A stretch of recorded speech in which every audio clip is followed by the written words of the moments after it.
let's go make one of Nana Ann's shirts for the Houston Quilt Show. But first, always remember to share this so it will save to your profile and you can find it when you're looking for it again later. Nana Ann and I are headed to Houston to the International Quilt Festival next week. Y'all, I'm so excited because it's going to give me another opportunity to meet a whole bunch of y'all.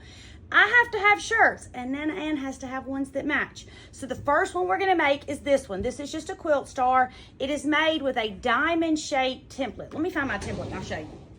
I have no idea what brand it is. It's super old. I've had it forever. It says 3-inch 60-degree template. So I cut out 3 pieces of one fabric and 3 pieces of another fabric. This is Amy Lotta's fabric, Bloom and Sew. Amy Lotta is precious. I met her at the Missouri Star Birthday Bash and everything in her collection is gorgeous. So I'm going to straight stitch all of these on here. I'm just using a straight stitch.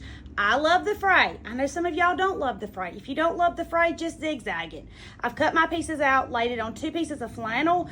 I'm gonna straight stitch, then we're gonna cut this out and put it on our shirt so Nana Ann and I can match when we go next week. Nana Ann and I are coming as patrons just like y'all, but don't worry, I'll tell you where I'm gonna be because I'm super excited. I hear there's a whole bunch of stuff to look at, lots of beautiful quilts, and a ton of shopping, so it's gonna be a fun few days. We've sewn it on, now I'm gonna cut it out. I'm just cutting it close to the fabric. Be careful not to cut your stitches, but it's really even okay if you do. You're gonna sew them again in just a minute. Now, if you wanted to make this and you didn't have any flannel, do it without flannel.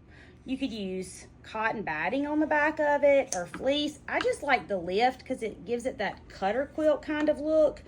But if I wanted to make it and I didn't have any flannel or fleece or cotton batting, I'd just put it on there with nothing underneath it and it would be equally as adorable. I'm gonna put it on this natural colored shirt. I tried it on a few different colors and this is the one that I liked the best. And I wanna make sure that it's reasonably centered and reasonably straight because otherwise Nana's gonna have to stand like this. And we do not want that for her.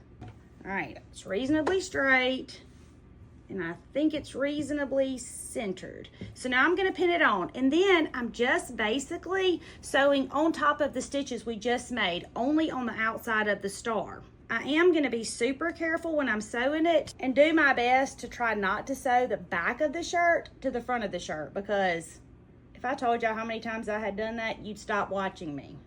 I'm just gonna open my shirt up and slide the top underneath my presser foot and I'm just gonna sew this with a straight stitch just like always, and it is about a 1/4 inch seam.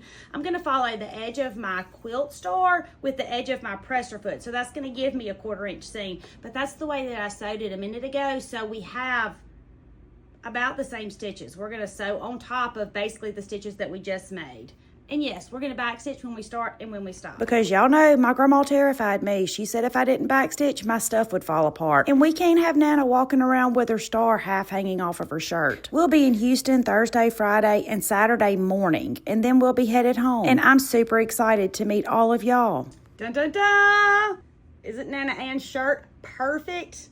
I know we're gonna look just alike and it's hard to tell us apart. All you need to remember is that she's the short one. I love that she's willing to dress like me. I'll see you in Houston. My name is Tammy. I'm your favorite sewing teacher and I would love for you to come sew with me.